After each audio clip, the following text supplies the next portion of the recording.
Hello wise வணக்கம் மக்களே. இன்றைக்கி பார்த்திங்கன்னா மாறனும் வீராவும் கஷ்டப்படுறத பார்த்து நம்மளோட கார்த்திக் வந்துட்டு என்ன பண்ணுறாருனா, கார்த்திக்கும் பிருந்தாவும் கட்டில் அதுக்கப்புறமா வந்துட்டு மிக்ஸி கிரைண்டர்னு சொல்லிட்டு அவங்களுக்கு தேவையான கொஞ்சம் கொஞ்சம் ஐட்டம்ஸ் வந்துட்டு வாங்கிட்டு வந்து அவங்கக்கிட்ட கொடுக்குறாங்க. அவங்க முதல்ல வாங்க மாட்டேன்னு சொல்கிறாங்க. நாங்கள் சொந்த உழைப்பில் இது பண்ணணும்னு நினைக்கிறோன்னு சொல்ல, இது வந்து மாமாவோட காசு, அதனால் வந்துட்டு நாங்கள் எப்படி வாங்க முடியும்னு சொல்ல, இது வந்துட்டு நான் வந்து பார்ட் டைம் ஜாப்பில் இருந்தப்போ வாங்கின பணத்தில் இது பண்ணது, நான் முன்ன கடை இது ஆரம்பிக்கிறதுனால அங்கே வாங்கி வச்சுருந்தேன், இப்போ அதுக்கு தான் யூஸ் இல்லையே, நீங்களாவது யூஸ் பண்ணிங்க ப்ளீஸ், எங்களை நீங்கள் வந்துட்டு இது பண்ணுறீங்கன்னா வந்துட்டு எங்களை ஒதுக்கலைன்னா நீங்கள் வந்துட்டு இதை வாங்கிக்கணுன்ற மாதிரி பிருந்தாவும் கார்த்திக்கும் சொல்ல, சரின்னு சொல்லிட்டு வேறு வழி இல்லாமல் மாறனும் வீராவும் வந்துட்டு வாங்கிக்கிறாங்க. அந்த இது திங்ஸ் எல்லாமே எடுத்துகிட்டு போய் உள்ளே வச்சுறாங்க.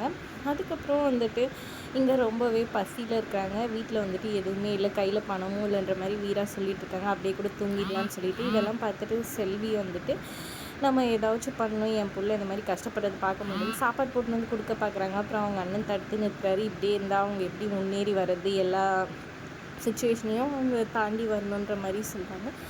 மாறனும் போயிட்டு டக்குன்ட்டு பக்கத்தில் இருந்த பொட்டி கடையில் வந்துட்டு அவங்களுக்கு தெரிஞ்சனால அக்கௌண்ட்டில் சொல்லிவிட்டு மேகி அதுக்கப்புறம் முட்டை காய்கறி எல்லாம் வாங்கிட்டு வராங்க. அதை வச்சு வீரா பண்ணி கொடுக்க அதை வந்துட்டு 2 பேரும் சேர்ந்து சாப்பிட்டுட்டு இருக்காங்க சந்தோஷமாக. இதை பார்த்து அவங்க அண்ணனும் வந்துட்டு பெரிய அண்ணனும் வந்துட்டு ஏதாவது ஹெல்ப் பண்ணணும் மாறனுக்கோ வீராக்கோன்ற மாதிரி யோசிக்கிறாங்க. ஒரு பக்கம் வந்துட்டு அவங்க அப்பா புதுசாக ஐடியா கொடுக்குறாரு. செல்வியை கூட்டிகிட்டு வாக்கிங் போகிற மாதிரி அவங்க இருக்கிற குடிசைக்கிட்டே நின்றுட்டு, என்ன மருமகன் பண்ண பிஸ்னஸ் இதுவாகிடுச்சு போல இருக்குது, எதுக்கு தெரியாத இதுவும் பண்ணிகிட்ருக்கணும், 6 வயசுலேருந்து துணி கடையில் தானே இருக்கிறான் அப்படின்ற மாதிரி சொல்லிவிட்றாரு. இது வந்துட்டு அவர் ஏதோ எப்பவும் போல் இது பண்ணுறாருன்னு நினச்சிக்கிறாரு மாறன். அப்போ வந்துட்டு வீரா சொல்கிறாங்க, மாமா வந்துட்டு உனக்கு துணி கடை துணி பிஸ்னஸை பண்ண சொல்லி சொல்கிறாரு, உனக்கு புரியுதா அப்படின்ற மாதிரி சொல்கிறாங்க. ஆமாம்ல, கரெக்ட் தான், அப்பாவே சொல்லிட்டார்ல, நீ கூட தோணை இருக்கல, நம்ம அந்த பிஸ்னஸை ஸ்டார்ட் பண்ணிடுவோன்ற மாதிரி மாறனும் ஒரு பக்கம் சந்தோஷமாக சொல்கிறாரு. மறுநாள் வந்துட்டு கண்மணிக்கிட்ட கேட்டுட்டு ராகவன் வந்துட்டு மாறனுக்கும் வீராக்கும் வந்துட்டு ஒரு வண்டி வாங்கிட்டு வந்து கொடுக்குறாரு. எங்களுக்கு வேண்டவே வேண்டாம், நாங்கள் சுயமாக நிற்கணும்னு நினைக்கிறோம், தப்பாக நினச்சிக்காதீங்கன்னு சொல்லிவிட்டு அந்த வண்டியை திருப்பியும் கொடுத்துட்றாங்க.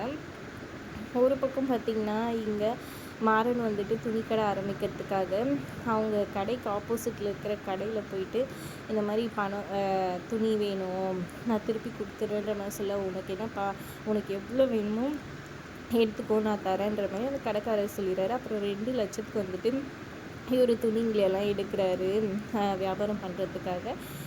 அந்த கடைக்காரர் வந்துட்டு அவங்க அப்பா, அதாவது மாறனோட அப்பா வந்துட்டு அவர்கிட்ட சொல்லி வச்சுருப்பாரு ஆல்ரெடி, இந்த மாதிரி மாறன் பிஸ்னஸ் பண்ண போகிறான், நீங்கள் தான் ஹெல்ப் பண்ணணும்னு சொல்லிட்டு, அதனால் வந்துட்டு உதவி பண்ண சொல்லுவேன், அவன் கண்டிப்பாக எல்லாத்தையும் கொடுத்துருவான், அப்படி அவன் கொடுக்க முடியலன்னா நான் கண்டிப்பாக எல்லாத்தையும் கொடுத்துறேன்ற மாதிரி சொல்லி இது பண்ண சொல்லியிருப்பாரு. அதான் அந்த கடைக்காரர் யோசிச்சு பார்ப்பாரு. அதோட எபிசோட் முடியுது. வீடியோ பிடிச்சிருந்தா லைக் பண்ணிக்கோங்க. தேங்க்ஸ் ஃபார் வாட்சிங்.